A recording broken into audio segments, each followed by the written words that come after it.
Designing a story and watching it unfold can be a very rewarding experience. Seeing how the players react to our ideas, watching their surprised expression when a revelation is made, or just having this giddy excitement about the part we know is coming but they haven't yet realized. These are all a part of what's fun about being a GM. But to truly get the most out of this chapter, there are a few things we should keep in mind when designing stories. These tips will help us set a mindset that will be flexible when the unexpected happens. Let's start with this. No plan survives contact with the players. The players will surprise you.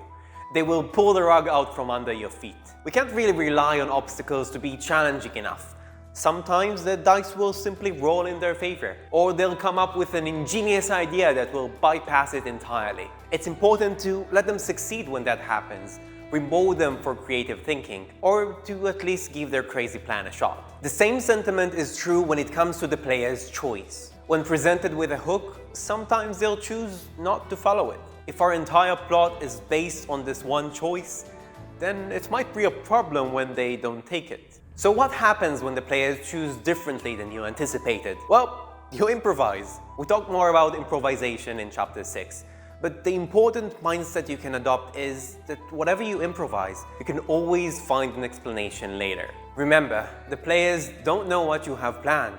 That means that even if your plot didn't happen as you expected, you can always adjust your future plans. If the characters kill the villain too early in a way that feels anticlimactic, maybe they will discover the villain was actually a clone. Or maybe they will learn that the villain was just a pawn of someone more powerful. If your players surprise you during a session, take your time between sessions to brainstorm the next step.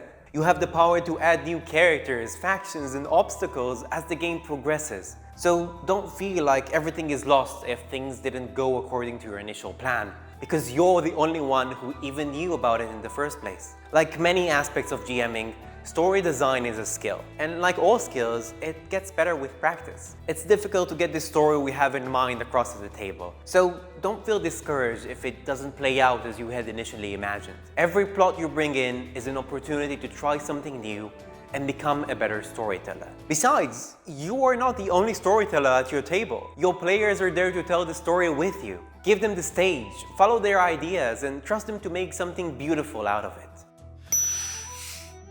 Alright, let's practice flexibility. Open the Chapter 4 worksheet and find the Mindset and Guidelines section. Choose a plot within the story you have been analyzed and narrow it down to one specific character decision. How many different choices can you imagine at that moment? How would you improvise in that moment if you weren't prepared for these choices? Once you're done, jump into the next lesson where we'll summarize everything we've learned in the story design chapter and set you on the path to design incredible stories of your own. See you there!